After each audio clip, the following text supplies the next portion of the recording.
Hello and welcome to the Business Spotlight series. I'm your host, Anu Khanna, and today I have the wonderful gentleman, Lucas, who's lived in 6 countries, and what a fantastic journey he has made.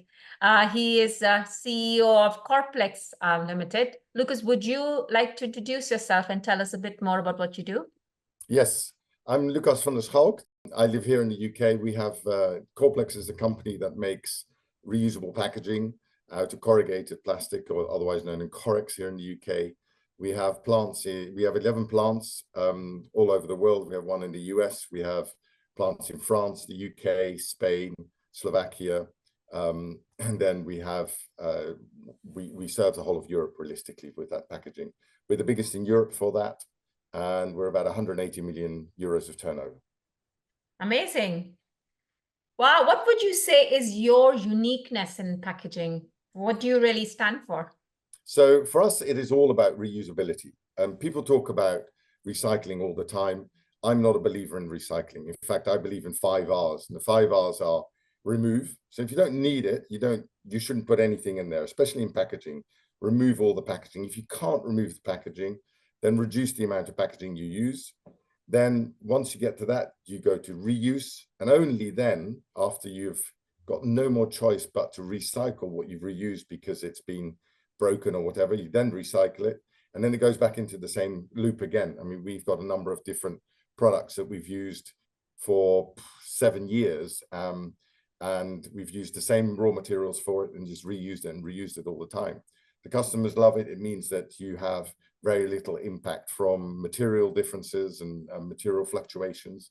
But more importantly, and this is the most important thing, from a CO2 point of view, it's much better to reuse. In fact, our global warming potential of our product is significantly lower than cardboard when compared over a period of time.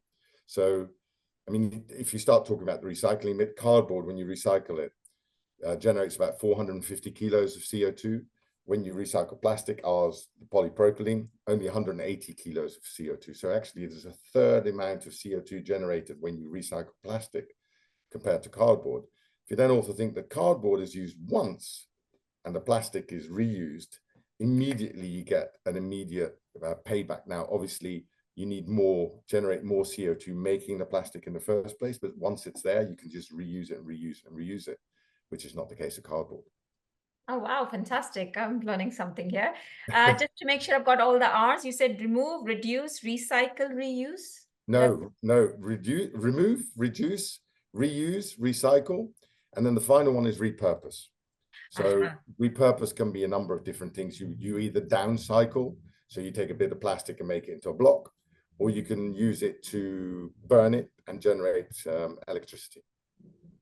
Oh, wow. You're really making, and you and your company are really making such a significant contribution into the community, society, especially the environment.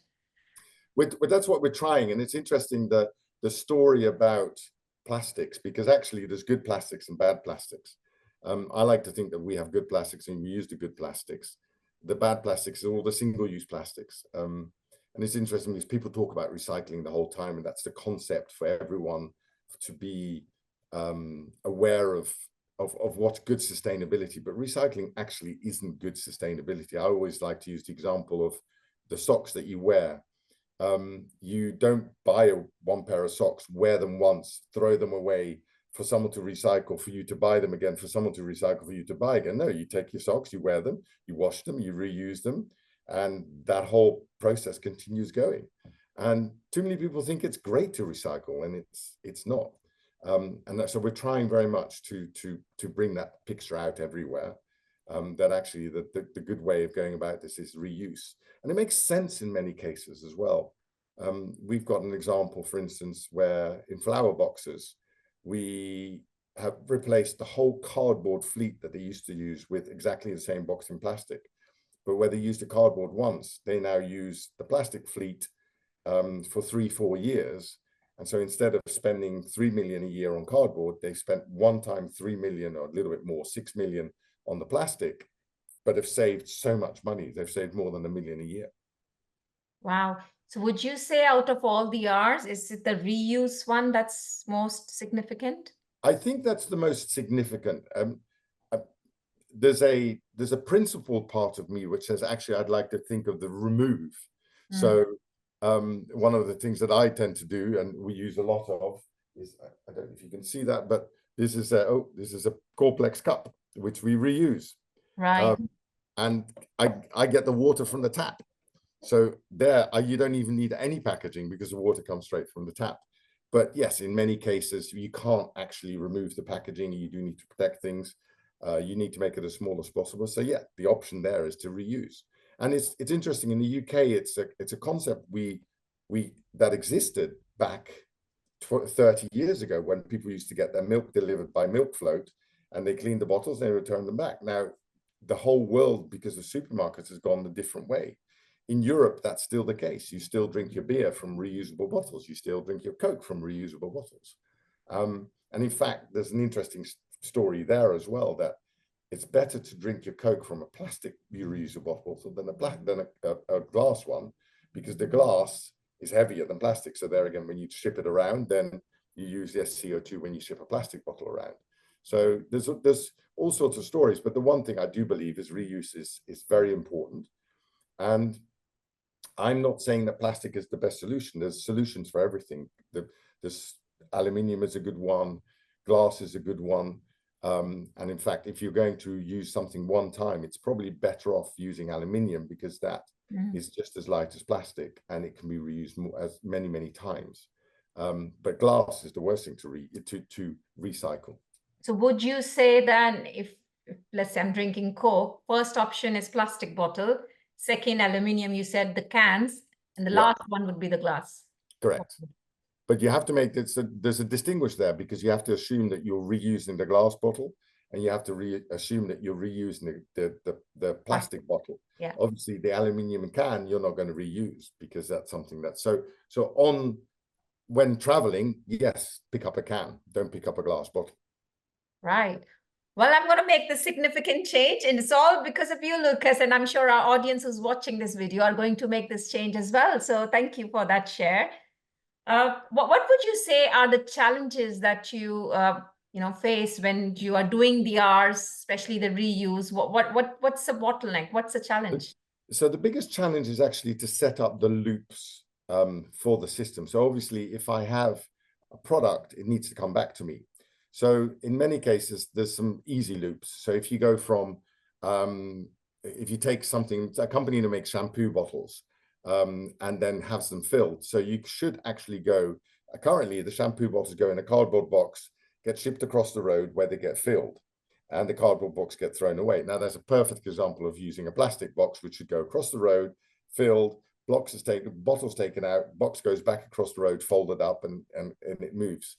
When you have bigger loops, if you start doing things like so one of the things we're trying to do at the moment is with the moving industry. So they use a lot of cardboard boxes. Well, if you move from the south of England to the north of England, you need to be able to bring those boxes back. But of course, once you've got them up in the north of England, how do you get them back to the moving company in the south of England? Now you have big corporations that do use a number of different warehouses, and so they can be moved around. That's one of the things that we're trying to do. But the real challenge at the moment is that these guys go, well, wait, one of my boxes costs £7, whereas one of the cardboard boxes only costs £1. And if I don't get the box back, I've lost £6. So that's one of the issues that they have. Now, the moving industry is quite good, because they will reuse their cardboard boxes as well, which I think is great. I mean, again, I'm back on the reuse thing. And if you can reuse cardboard, that's great. The plastic you can use more often. But the real problem is trying to get the product back so that you can reuse it. Yes, you really reminded me of a long time back. I worked with a company where we're using paper pallets, and it was not reusable, could not bring it back. Hence, the company invested in loading ledges. So they were plastic pallets that could be recycled back across different continents, but it saved so much cost and completely sustainable. So we need to reuse. Well, and those pallets probably also will have nested, so that they take up less space when you're sending them back. Yes. So they stuck into each other. They were stackable. Exactly. Yeah. So that's nesting and stacking. That's right. Yeah. Yeah. Fantastic. So you're overcoming the challenges then, Lucas. We're trying very hard. Certainly trying to change mindsets is the difficult thing. And it's interesting because we do a lot of work in Holland, a lot of work in Germany, and we get a lot more traction there than we do, say, in Spain or in the UK, because people, that whole concept of reuse exists. But we're trying very hard, and it's the biggest challenge that we have. But there's new legislation that's come in. We have the packaging and packaging waste regulation, which promotes all the reuse. So over the next 5-6 years, that's really going to snowball. Yes. Mindset is a big thing. So how do you even go about impacting and changing the mindset towards sustainability and reusability? You have to provide people with examples that tell a story and that people can relate to. So the story of the flower box, for instance, for my interesting one was there. We spoke to this company and we said, look, when you ship your flower boxes, why don't you use the plastic ones? And they said, okay, that's a good idea, but how do I get them back? And we asked them, I said, so how do you currently ship all your stuff? And they go, well, they go from my warehouse in my truck to the warehouse, which belongs to me in the UK, and then from the trucks, which belong to me, to the shops. And I said, well, you've got complete control of it. So just take them back next time you visit. Oh yeah, that's a really good idea. And the people don't think that way, so you have to do the explanation. And now you've got the story, and someone else suddenly, just like you did, just with the story that you mentioned with the pallets, you suddenly trigger it, and people, there are plenty of examples, and through examples, people will suddenly go, oh, maybe I could use that, and maybe I could do that.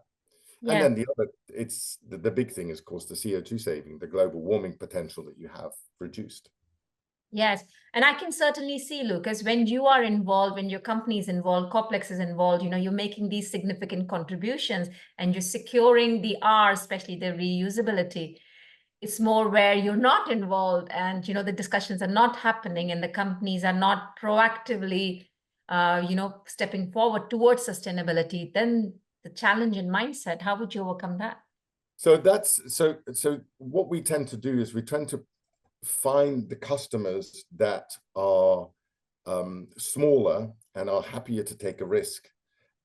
We have some examples in Slovakia, for instance, where we've taken a risk with telecom, and they're now shipping all of their phones in reusable boxes.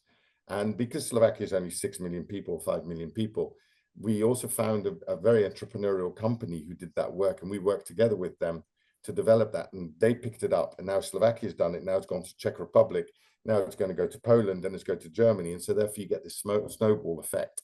So you have to pick your allies who are able to visualize what the benefits will be. Yeah, fantastic. So if there's a business owner who's watching this and who wants to make positive contributions towards sustainability, what would your advice be to them? Where can they start? So the easiest thing to start invariably is to look at your internal transport.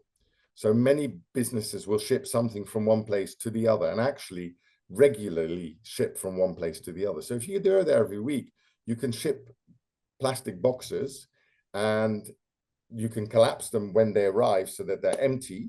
You put them on a pallet, and then for every 3 boxes that you deliver, you can actually take one whole pallet back because they've all collapsed back. And so therefore that's something that the automotive industry has done forever. So they fill boxes, ship them to the customer, they collapse them, put them in a row, and then every 3rd truck they ship one whole truck back.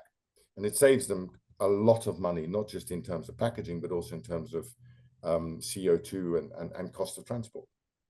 Fantastic. So all the business owners who are listening to you can start making these positive contributions after watching this. That's great. Anything else you would like to share, Lucas, as your last inputs?